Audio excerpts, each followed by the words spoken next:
तस्य वाचकः प्रणवः तस्य वाचकः प्रणवः तस्य वाचकः प्रणवः। तस्य वाचकः प्रणवः। वाचक का अर्थ है बोधक, बोध करने वाला। प्रणव मतलब ओंकार। ईश्वर की बात चली आए। पूर्वेशाम अपि गुरु कालेन अवच्छेदनात्, ये स्तुति की है। तो ईश्वर के बारे में ही चर्चा चल रही है। क्या? तस्य वाचकः प्रणवः, उसका वाचक कौन है? प्रणव। तस्य वाचकः प्रणव। ओंकार। वाचक प्रणव है तो वाच्य कौन है? वाच्य ईश्वर। कस्य? प्रणवस्य। प्रणवस्य वाच्य ईश्वर।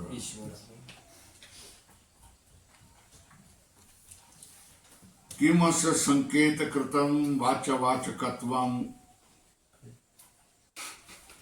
संकेत से ही वाच्यवाचक हैं या प्रदीप के प्रकाशवत?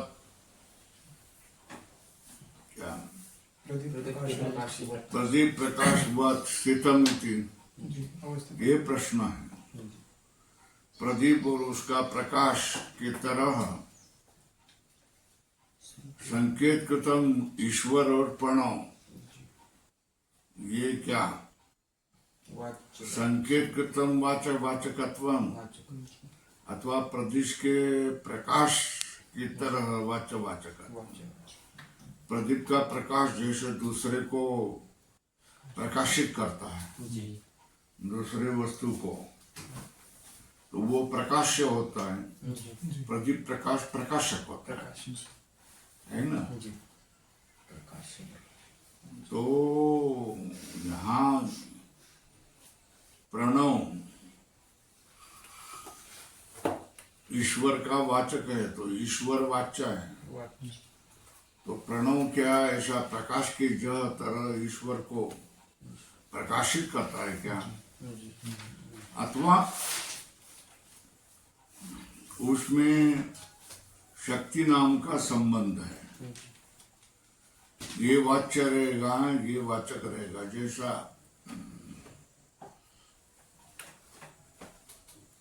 तर्क संग्रह में हमने पढ़ लिया,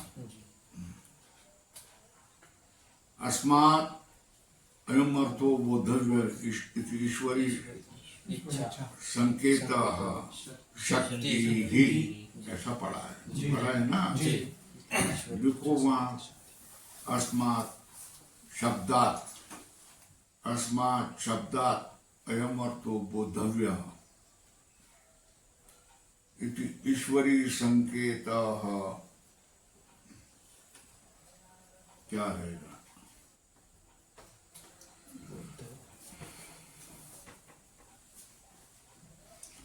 शक्ति। तो शक्ति स्वरूप वाच्यवाचक भाव होता होगा या प्रकाशक प्रकाश्य स्वरूप भाव होगा, है ना? जैसा दीप का प्रकाश दूसरे को प्रकाशित करता है, तो ये प्रकाशक होता है, वो प्रकाश। बराबर है। तो प्रश्न पूछा कि मस्य संकेत कृतम वाचवाचकत्वम, ये एक विकल्प। दूसरा विकल्प अथ प्रदीप प्रकाशवत अवस्थित। प्रदीप का प्रकाश प्रकाशक है और दूसरी वस्तु है प्रकाशक। तो लिखो प्रकाशक प्रकाश्य भाव। प्रदीप प्रकाशस्य प्रकाश्य प्रकाशक भाव।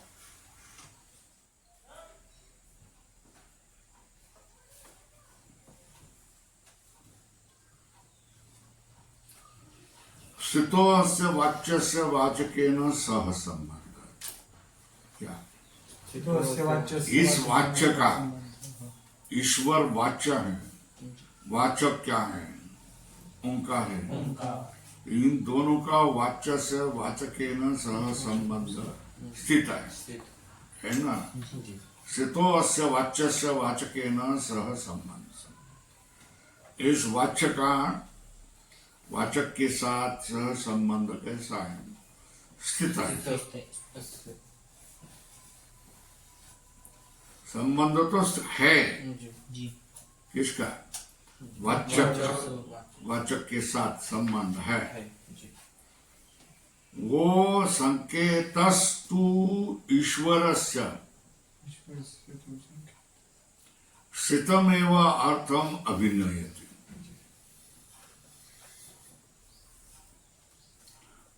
ईश्वर का जो संकेत है, क्या ईश्वर का संकेत है, वो जो पहले है वाच्यवाचक से संबंध जो है उसका ही अभिनय करता है।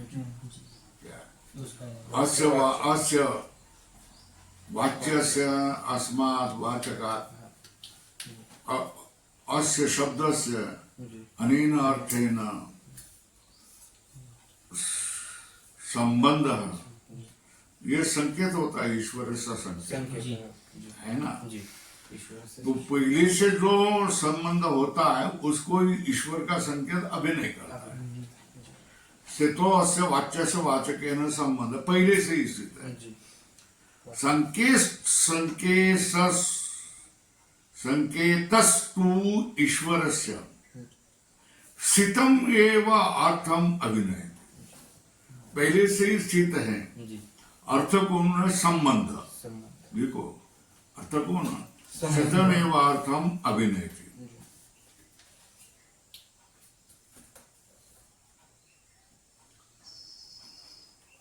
तो यथा अवस्थित पिता पुत्रयोः संबंध संकेतेन अवद्योतते।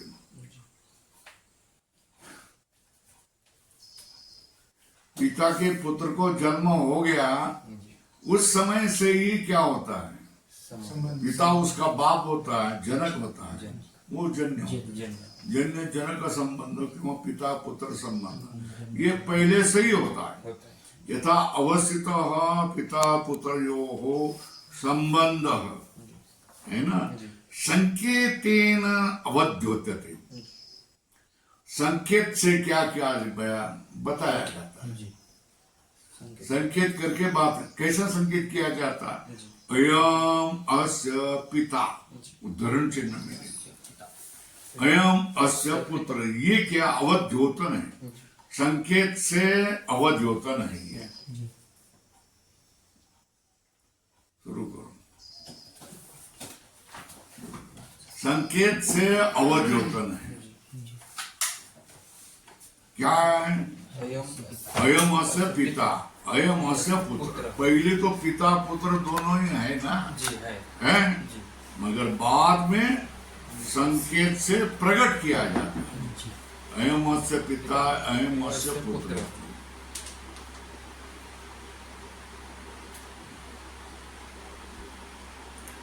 सर्गांतरे अपि, दूसरे सृष्टि में, ये आज की सृष्टि होगी, दूसरी सृष्टि में सर्गांतर वाचक शक्ति अपेक्षा,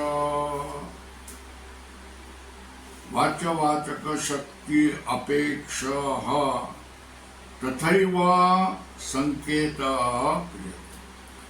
दूसरे सृष्टि में भी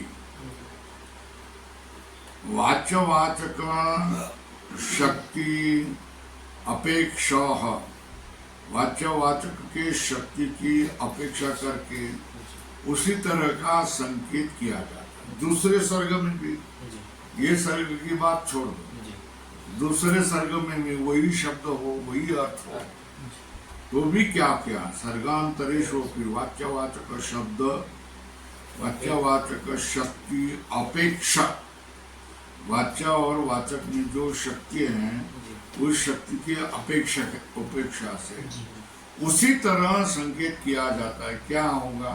ये प्रणव है ना, ये ईश्वर का बोधक है ना, ये प्रणय है, ये ईश्वर है।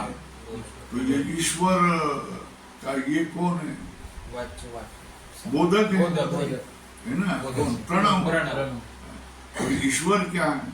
प्रणव का बोध्य है, बोध्य बोधक बोध्य भाव, वाच्य वाचक का भाव, ये संकेत किया। संप्रतिपत्ति नित्यतया नित्य शब्दार्थ संबंध इति आगमिनः प्रतिजानन्ते।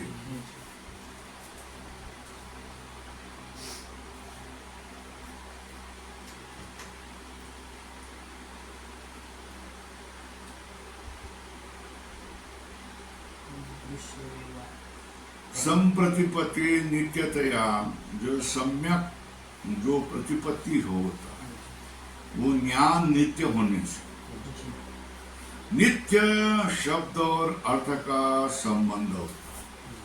शब्द और अर्थ का संबंध नित्य होता है। ये सृष्टि हो, वो सृष्टि हो, और कोई सृष्टि हो, शब्द और अर्थ का संबंध नित्य क्योंकि सम्यक ज्ञान हमेशा ही होता है, नित्यतया। शब्द और अर्थ का संबंध नित्य होता है। इति आगमिनः प्रतिजानन्ते। वेदवादी लोग, वेद के श्रोत्रिय लोग, ये क्या शब्द और अर्थ का संबंध नित्य होता है ऐसे मानते। वो कभी नहीं होता है ऐसा नहीं। इस सृष्टि में वो सृष्टि में नाम अलग अलग हो गए, मगर संबंध तो नित्य होता है।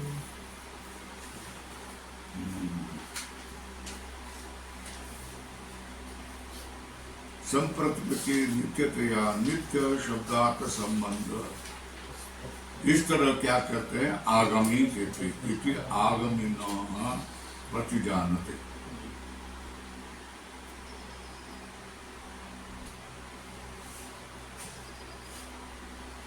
अब बोलते हैं विज्ञात वाचकत्वस्य योगिनः। क्या?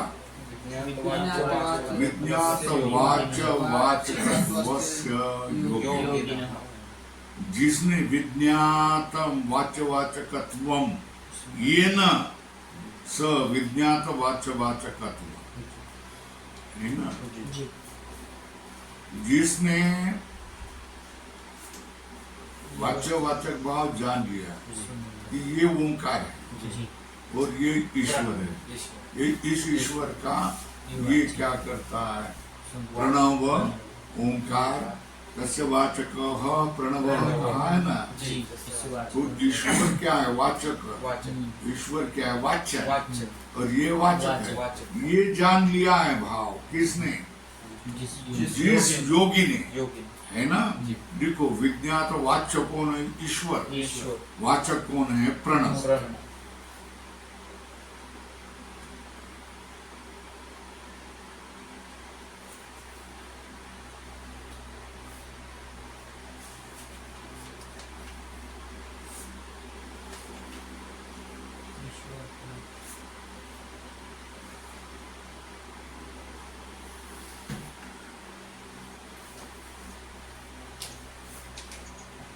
हो गया जी। जिसने ये वाचक भाव जान लिया, इसका ईश्वर और प्रणव, ये दोनों में जो वाचक भाव जान लिया है, ऐसे योगी क्या करेगा? तद जपस तद अर्थ भावन, तद जपस तद अर्थ भावनम, तद जपस तद अर्थ भावन, तद जपस तद अर्थ भावनम, तद जपस तद अर्थ भावन। तद जपस तद अर्थ भावनम में लिखो, इसको ही प्रणिधानम करता। भगवान नाम का जप करना, और भगवान नाम के जप के अर्थ को फिर से भावना करना।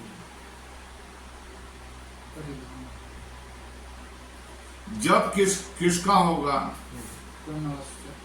प्रणव से जप फलपेवरा। और प्रणव अभिधेय कौन होगा? ईश्वर। अभिधान और अभिधेय को ऊपर लिखो, अभिधान अभिधेय। क्या? अभिधान अभिधेय। अभिधान ऊपर लिखो, प्रणव और ईश्वर।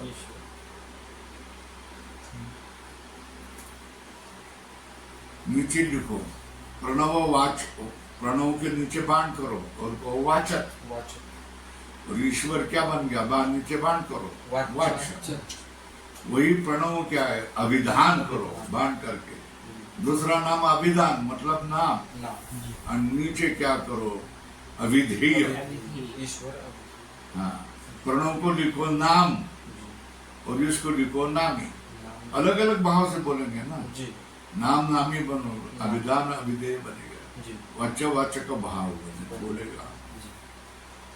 तो इसमें प्रणव के नीचे बाण करके लिखो प्रणव से जप, प्रणव अभिधान है, प्रणव का अभिधेय कौन, ईश्वर, ईश्वर के नीचे बाण करके लिखो भावनम, भावना करना, ध्यान करना, प्रणव का क्या करना, जप करना, ओम ओम ओम ओम ओम ओम ओम ओम ओम करके क्या करना, ईश्वर की भावना करना, भावना।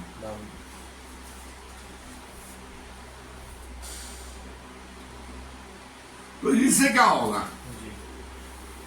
ईश्वर परिधानम बोल दिया ना, ईश्वर परिधान मतलब ओंकार का जप करना और ईश्वर की भावना करना। इससे क्या होगा,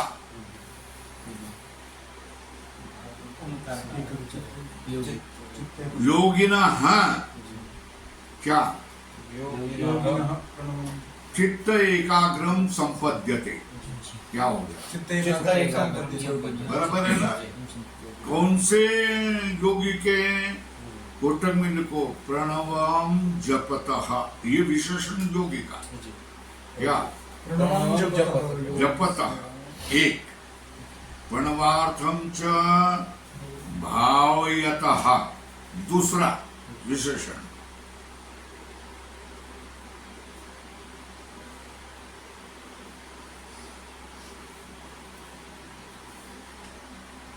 हो गया क्या,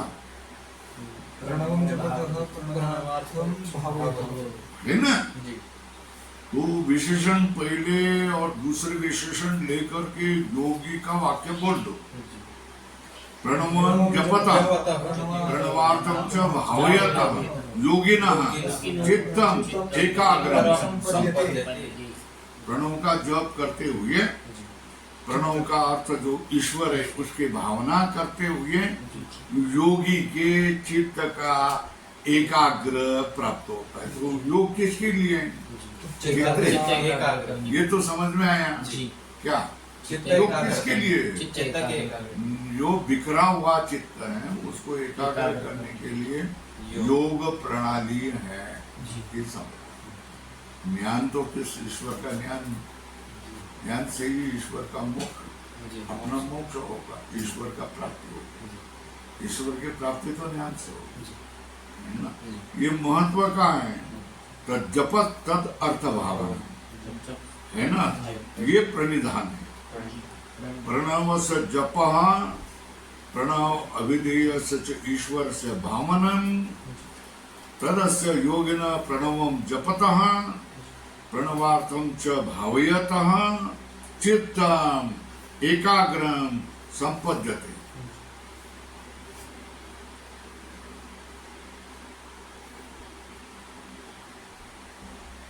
एकाग्र चित्त हो गया तो एकाग्र चित्त का फल क्या होगा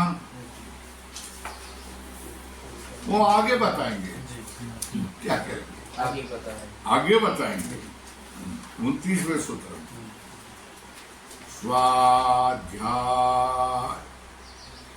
स्वाध्यायात् योगम आसित, योगात् स्वाध्यायम् आमनेतरम्, स्वाध्याय योग संपत्त्यां परमात्मा प्रकाशते।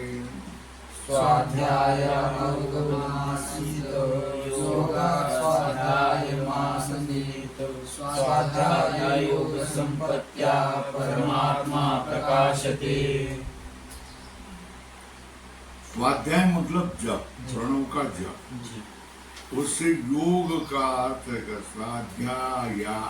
स्वाध्यायात योगम आसीत।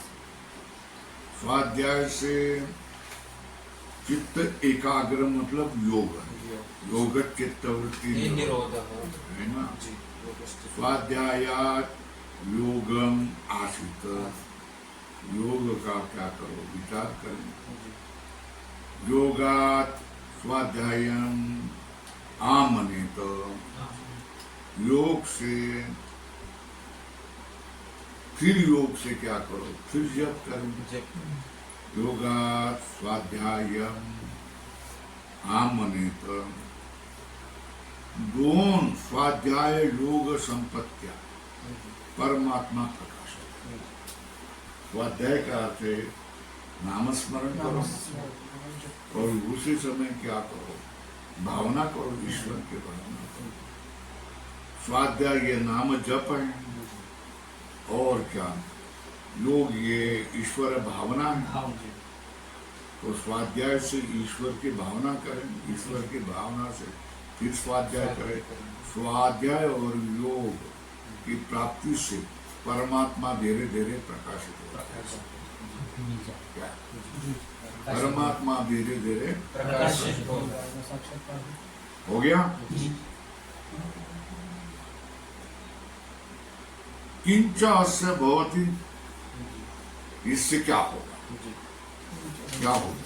तो जप तदर्थ भावना किया ना, उससे क्या होगा?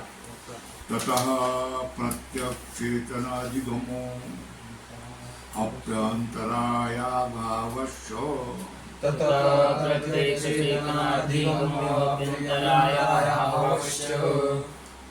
तदर्थ श्रृंखला है ना। तदर्थ तजप तदर्थ भावना लिखो ऊपर।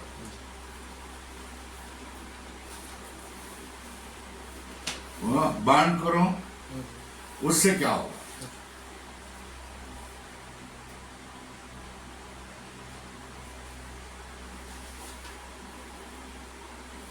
एकाग्र है ना। एकाग्र से क्या होगा, है ना। बाण करो,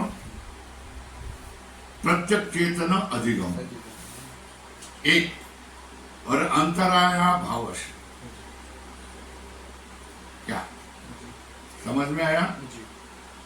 मैं बराबर बता रहा हूँ ना, आप पढ़ रहे हो हिंदी में, हिंदी में पढ़ रहे हो ना, तो बराबर बता रहा हूँ ना। तो हम तो हिंदी नहीं पढ़ते हैं। तो पहले क्या होगा? प्रणव प्रणव जप तदर्थ भावन, ये दोनों से क्या होगा? एकाग्र। एकाग्र से क्या होगा? प्रत्यक्ष चेतना अधिगम एक, दूसरा अंतराया है ना। ततः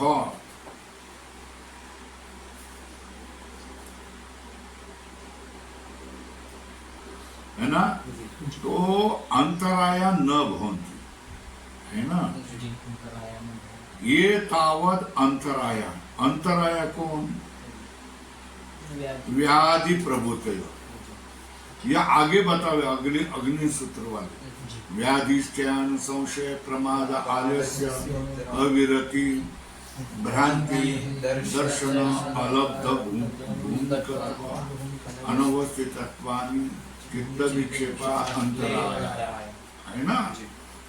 ये अंतराय कौन है ना, इसको बताते हैं। बड़ा महत्व का है ये, बड़ा महत्व का है कि नहीं? बहुत ध्यान के लिए है ना, भगवान की प्राप्ति के लिए। और ये भी है तथा प्रत्यक्ष चेतना अधिगमो अप्यंतराय भावश्च। ततः प्रत्यक्ष चेतनाधिगमोऽप्यन्तराय भावश्च। तथा प्रत्यक्ष चेतनाधिगमो अप्यंतराय भावश्च। ततः प्रत्यक्ष चेतनाधिगमोऽप्यन्तराय भावश्च। ये तावत अंतराया, तावत ये किसके लिए है? वाक्य शोभा के लिए, है ना। ये तावत अंतराय, अंतराय कौन से व्याधि प्रभुतय, कोटक बंद करे, व्याधि प्रभुतय हो, ते को अलग करो।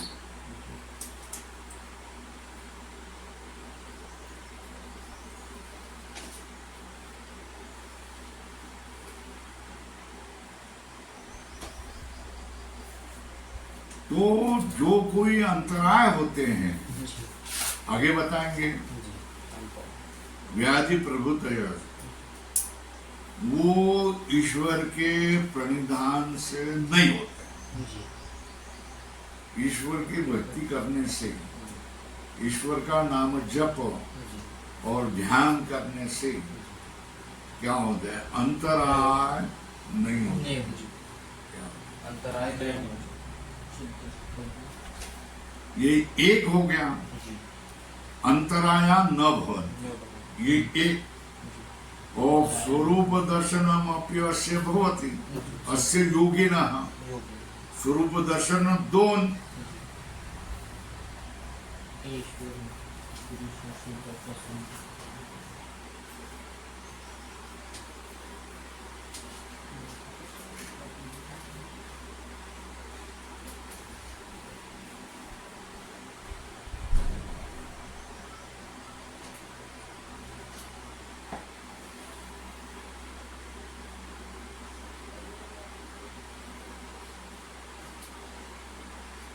यथाच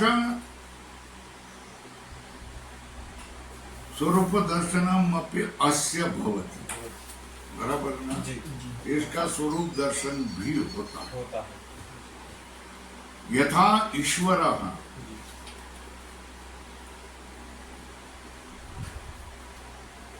जैसा ईश्वर कौन है? पुरुष है। और कैसा है? शुद्ध। और कैसा है? प्रसन्न। और कौन है? केवल। और कैसा है? अनुपसर्ग है ना? ये किसका वर्ण? पुरुष का वर्ण। यथा ईश्वर पुरुष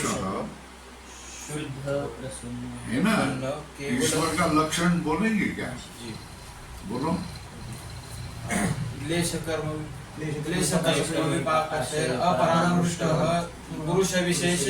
विशेष पुरुष ईश्वर है ना? वो जैसा यथा एव ईश्वर, वो पुरुष है, वो कौन है? शुद्ध, प्रसन्न, केवल, अनुपसर्ग। उपसर्ग जिसको नहीं है, ऐसा कैसा होता है? यथा ईश्वर पुरुष शुद्ध प्रसन्न केवल अनुपसर्ग तथा अयमपि बुद्धे प्रतिसंवेदी यह पुरुष। ईश्वर क्या विशेष पुरुष ईश्वर है ना? उसका वर्णन क्या किया? कोटक में पुरुष शुद्ध प्रसन्न केवल अनुपसर्ग, कोटक बंद को, ये ईश्वर का वर्णन है। तथा अयम अपि बुद्धे प्रतिसंवेदी, मतलब बुद्धि का सहकारी साथी, यह पुरुष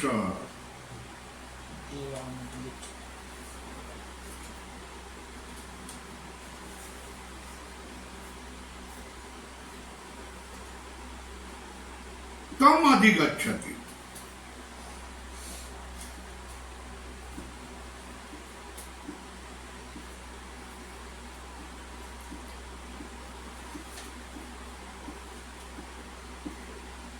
जो प्रत्यक्ष चेतन है वो भी क्या होता है? शुद्ध प्रसन्न केवल अनुपसर्ग। यथा अयम अपि बुद्धे प्रतिसेवेदी यः पुरुषः, उसको वो जानता है। तम अधिगच्छति। और अंतराय भाव है ना?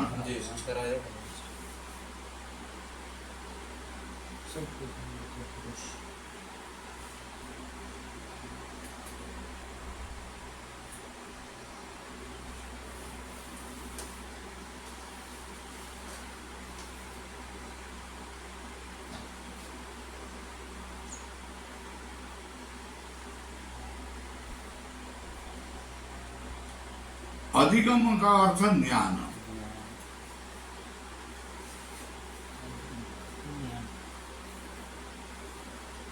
प्रतिचेतन से अधिगम मतलब ज्ञान स्वरूप से अस्य भवन्ति क्या प्रतीच चेतन से अधिगम मतलब ज्ञान स्वरूप तो अस्य योगिन भवति।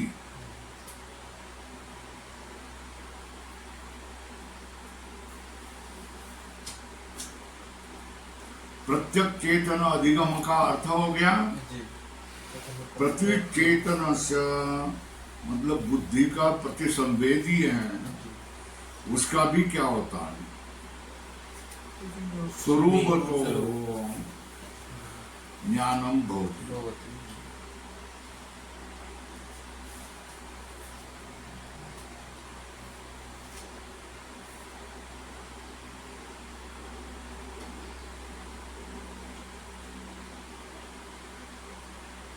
प्रत्यक चेतन मतलब अविद्यावान पुरुष। देखो प्रत्यक चेतन मतलब अविद्यावान पुरुष।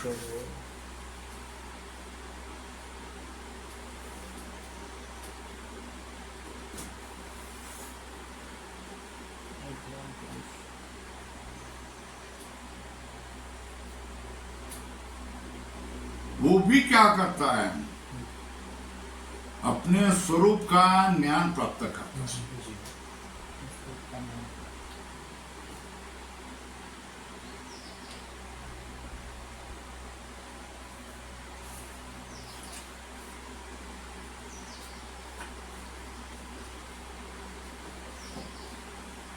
यथा ईश्वर पुरुष शुद्ध प्रसन्न केवल अनुपसर्ग तथा अयम अति बुद्धे प्रतिसंवेदी यह पुरुष तम अधिगच्छति। ये भी क्या होगा योगी भी क्या करता है बुद्धि का प्रतिसंवेदी जो पुरुष उसको वो क्या करता है प्राप्त करता है। हो गया।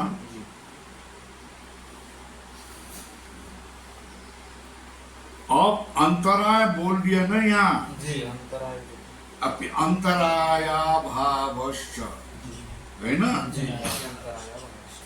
इसको देखेंगे अथ के अंतराया ये चित्तस्य विक्षेपा के पुनस्ते कियंतो वा इति। अथ के अंतराया कौन से अंतराय हैं जो चित्त के विक्षेप हैं के पुनस्ते कियंतो तो ये कंठ करना पड़ेगा ना। व्याधिष्ठान संशय प्रमाद आलस्य अविरति भ्रांति दर्शन अलब्ध भूमिकत्व अनवस्थितत्वानि चित्त विक्षेपाः ते अंतरायाः। व्याधिष्ठान संशय प्रमादालस्य अविरति भ्रांति दर्शन अलब्ध भूमिकत्वानि अनवस्थितत्वानि चित्त विक्षेपाः ते अंतरायाः। ऊपर लिख के दिया है 30 से 40 है ना। क्या लिख के दिया है चित्त के विक्षोभों का उनके नाश का और मन की स्थिति के लिए भिन्न भिन्न विषयों का वर्णन। पहले चित्त के विक्षोभ बताएंगे फिर उनका नाश कैसा करना ये बोलेंगे फिर उसके बाद मन की स्थिति कैसी होगी उसके लिए भिन्न भिन्न उपाय। ये 10 सूत्रों में हम समझ जाएंगे। क्या 10 सूत्रों में समझेंगे। एक तो चित्त के विक्षेप कौन से होते हैं ये समझेंगे। उसके नाश का उपाय क्या हम वो जानेंगे। मन की स्थिति के लिए भिन्न भिन्न रास्ते कौन से मार्ग कौन से ये भी समझ जाए। अथ के अंतराया चित्त से विक्षेपा के पुनस्ते कियंतो वायते व्याधिष्ठान संशय।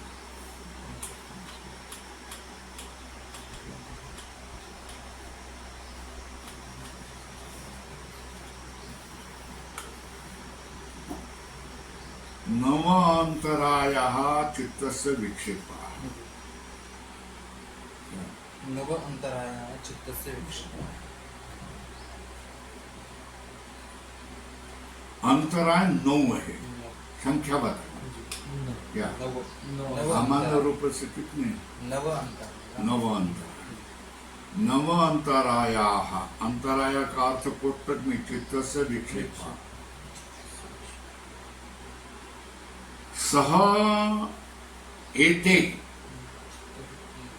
चित्तवृत्ति भी भवन्ति, चित्तवृत्ति के साथ ये होते हैं।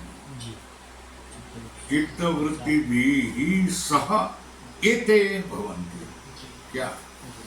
चित्तवृत्ति के साथ, चित्तवृत्ति के साथ साथ ये क्लेश भी होते हैं।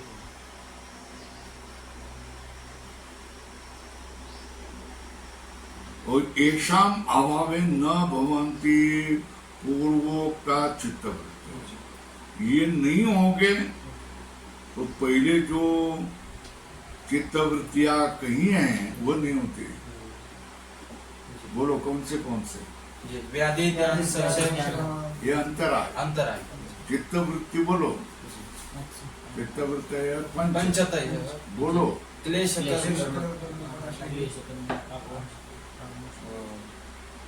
प्रमाण प्रमाद आलस्य प्रमाण विपर्य विकल्प निद्रा स्मृतय। हाँ, ये पंचवृत्त है, ध्यान में रखो ये, है ना?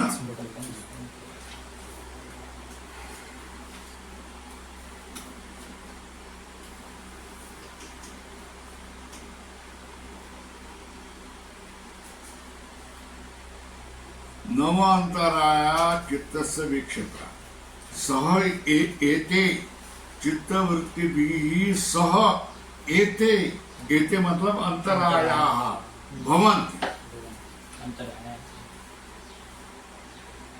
एतेषाम अभाव मतलब अंतरायाणाम, अंतरायाणाम ऐसा लिखो। एतेषाम मतलब अंतरायाणाम अभावे न भवन्ति पूर्वोक्ता चित्तवृत्तयः। ये नहीं होंगे, अंतराय नहीं होंगे तो पूर्वोक्ता चित्तवृत्तयः न भवन्ति। पूर्वोक्त चित्तवृत्तियां नहीं होती। एतेषाम अभावे न भवन्ति पूर्वोक्त चित्तवृत्तियां नहीं होती।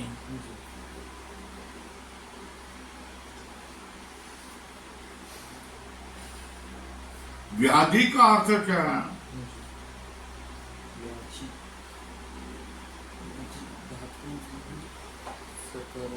व्याधि क्या है? धातु रस करण वैषम्य। व्याधि क्या है? धातु रस करण वैषम्य। लिखो धातव, धातु लिखो। धातव वात पित्त श्लेष्माण, ये धातव, इनको धातु कहेंगे। क्यों? शरीर धारणा,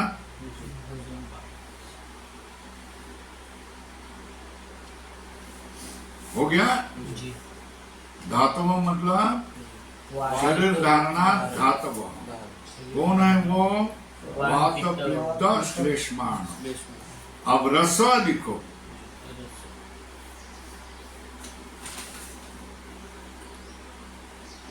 लिखो रस अशित पीत आहार परिणाम विशेष। अशित पीत आहार परिणाम विशेष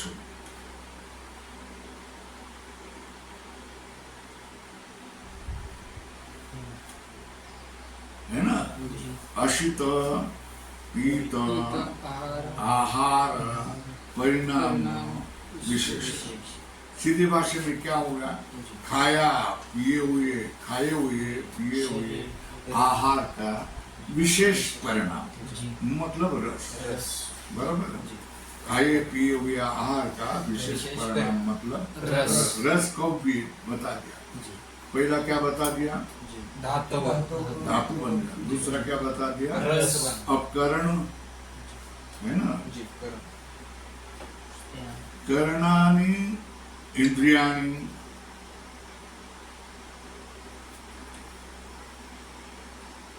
है ना, जी करणानि का इंद्रिया करणानि इंद्रियाणि, है ना। और वैषम्यम न्यूनाधिक भाव। वैषम्य का अर्थ क्या? न्यूनादि भाव। इसमें एक शब्द में बता देना, जी। व्याधि धातु रस कर्ण वैषम्यम, जी है ना। जी तो धातु के बारे में स्वल्प विराम करो, एक लिखो। रस के बाद में स्वल्प विराम करो, 2। और करण के बाद में स्वल्प विराम रखो, 3।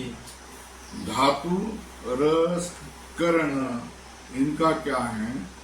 वैषम्यम, है ना। इसको क्या कहना?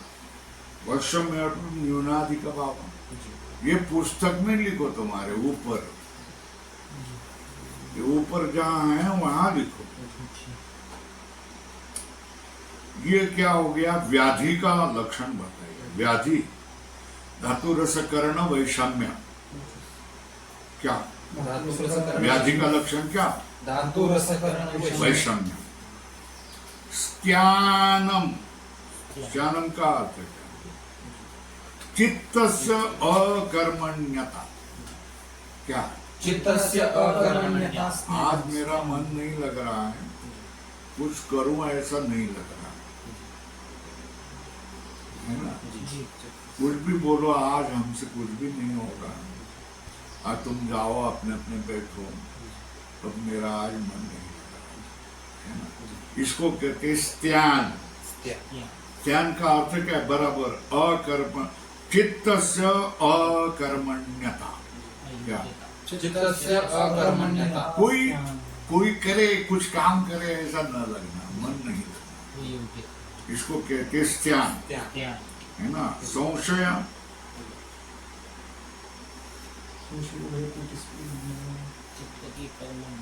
है ना। संशय क्या? उभय कोटि स्पृह विज्ञानम, ये लक्षण। संशय का लक्षण क्या? विज्ञान, है ना। संशय का लक्षण कितना? उभय कोटि ज्ञानम। उभय कोटि स्पृह विज्ञान। क्या? उभय कोटि स्पृह विज्ञान। स्पृह का अर्थ है स्पर्श करना, दोनों कोटि को ही स्पर्श करने वाला, कोई एक कोटि का ज्ञान होना है ना।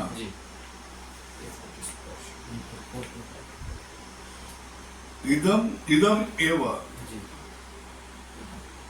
है ना। इदम एवं एव, इदम इदम एव, न अन इदम, है ना। ये यही है, वो नहीं है, ऐसा ज्ञान होगा, उसको निश्चय। और ये होगा क्या? होगा तत्स्यात् तदपि स्यात्। इसको कहते क्या है? नरोवा कुंजरोवा। क्या कहेंगे? नरोवा कुंजरो। नर है क्या?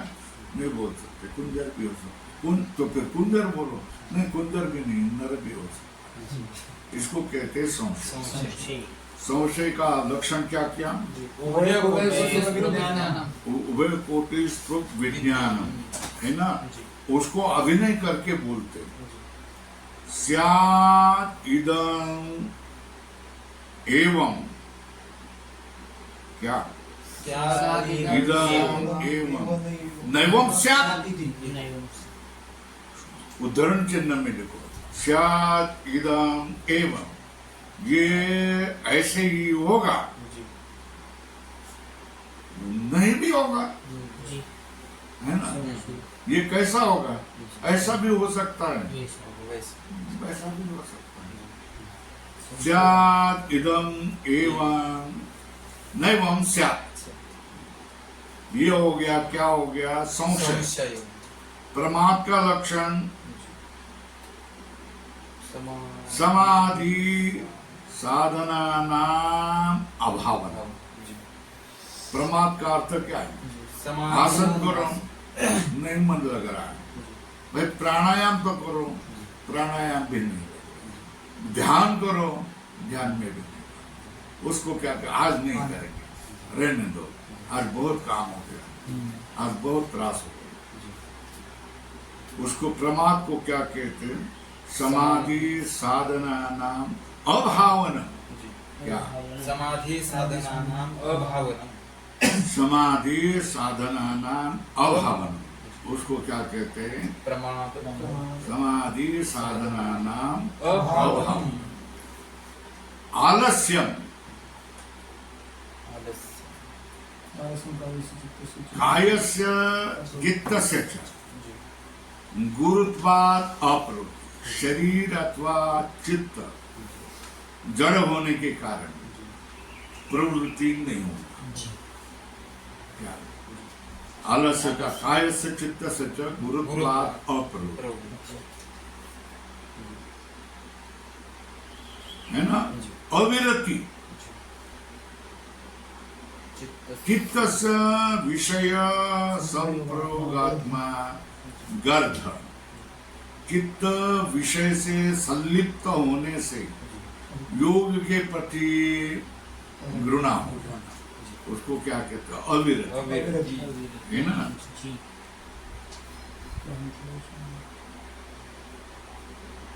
गर्ध मतलब तृष्णा,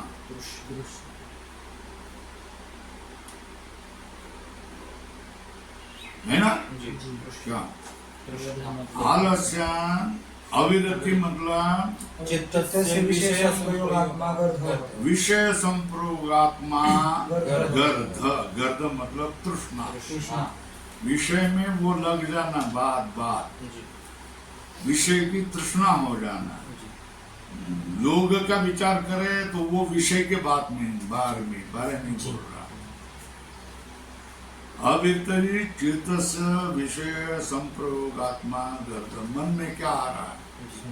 अभी आ रहा है, स्वामी जी क्या कर रहा है, ध्यान कैसा करना बोल रहा है, तो उसके मन में क्या विचार हो रहा है? मेरी एक भैंस है माँ, उसको कोई पानी देता है कि नहीं देता है, चराने के लिए लेके जाता है कि नहीं जाता। वो किसका विचार कर रहा है? अपनी भैंस का विचार, है ना?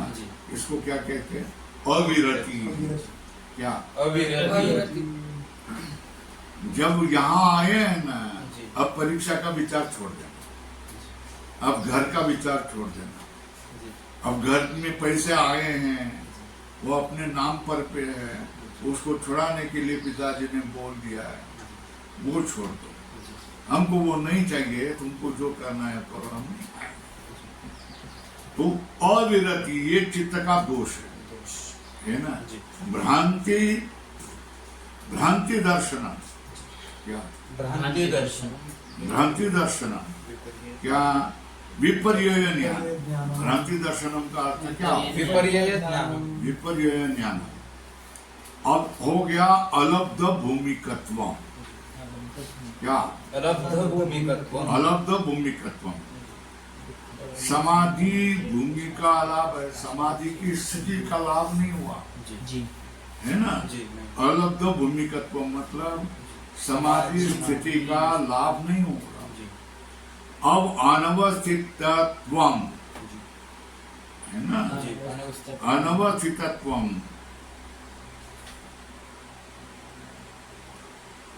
अनवस्थितत्वम अनवत चित्त विक्षेप।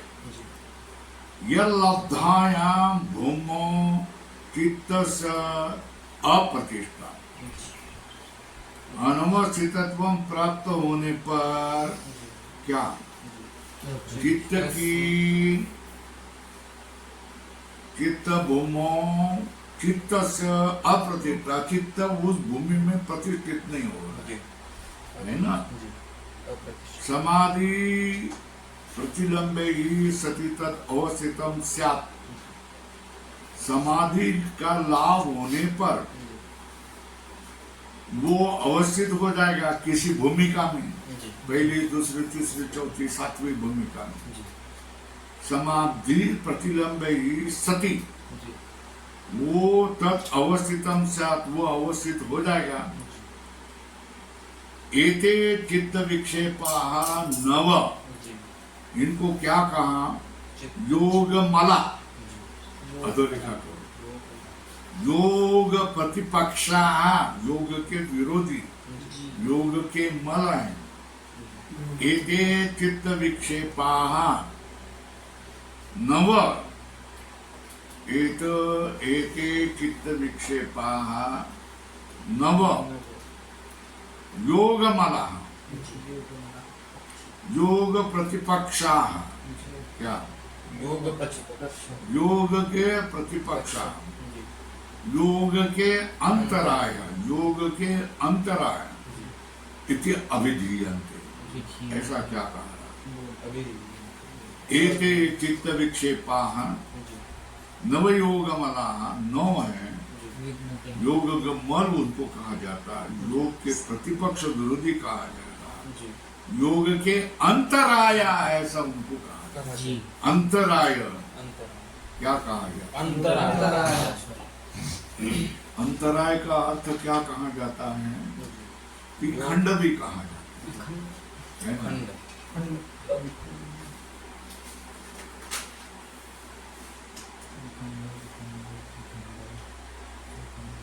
अंतराय किसी अभंग में आता है तो अंतराय का अर्थ है तुका म्हणे नको आता देव अंतराय, बरोबर है।